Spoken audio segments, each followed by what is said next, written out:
For us, it's as much of an experience as it is just selling product. You could buy candy, frankly, anywhere. A Kit Kat bar can be found within a block of most of us. So to us, it's not just that buying traditional candy, but it is the candy world. We want to transform people into the feeling as if they're in Willy Wonka's chocolate factory when they come into our stores. It's very hard to bring some of those components, like the crazy music that's all about candy and the smells, we can't translate online. But what we do there is we still have the vibrant colors, the amazing products. The other part is personalization and customization. So one of the things that you'll find coming into our store is that you can walk in and we have these amazing bulk bins where you can choose in bulk up to 500 different types of candy, and then you can mix and match till your heart's content in a giant gummy bear or a paint can or some other vessel. So in our online environment at the beginning, we were choosing 5 or 6 mixes of candy that were very popular, but we wanted to really bring that experience of choosing all of your favorites.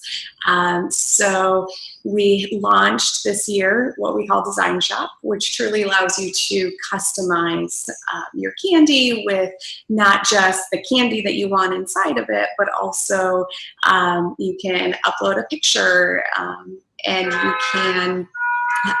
you can put that on the label of the paint can or the chocolate bar and have your face on a chocolate bar. It's the perfect gift, right? So we're doing lots of those more interactive things online. So the user experience for the whole thing is foundational to the success of what you're trying to do. Absolutely, absolutely. People walk by our store, they see this amazing environment and come in. But for us, in-store, online, it's about keeping that experience going. First impressions are amazing, but we want to make them leave just as excited as when they walked in the door or finish the checkout process.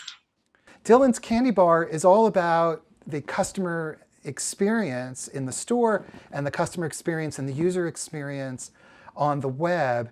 And from the customer perspective, that seamless transition, go here, go to the store, go to the web, that seamless transition is pretty simple and pretty obvious. And yet, from the behind the scenes point of view, it's really difficult to do. We have people that are experts in retail and building that experience. We have experts in the world of e-commerce and the traditional ways that you do e-commerce. So bringing all groups to the table, figuring out what makes sense is something that we strategically do.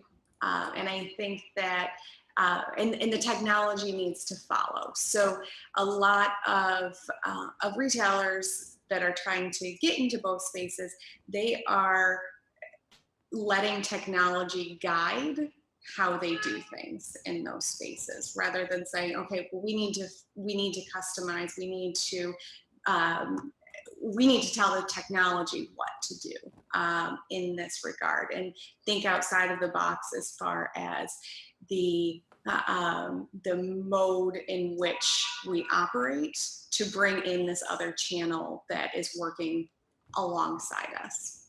What advice do you have to other retailers who want to create this kind of seamless customer experience that's also highly differentiated so that they, as you do, will stand out from the crowd and rise above the noise, competitive noise?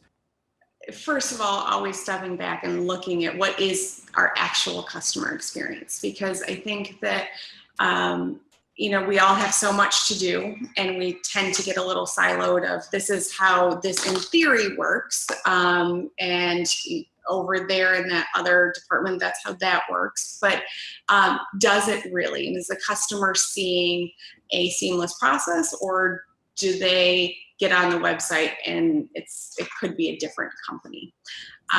So for me, in my professional career, a lot of it has been, yeah, I know you're not completely on board with these changes that need to be made, this investment that needs to be made, but go and try to return something to the distribution center when you bought it in the store. What happens?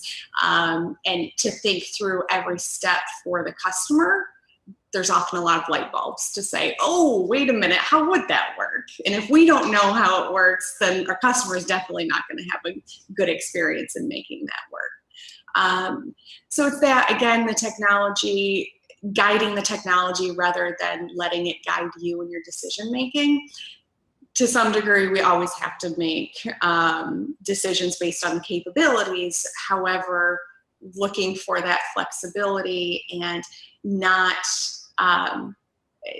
having those brainstorming sessions outside of, well, it's not going to work because the system won't do that. Let's figure out a way to do that if we find that that's most important to our business and our customers.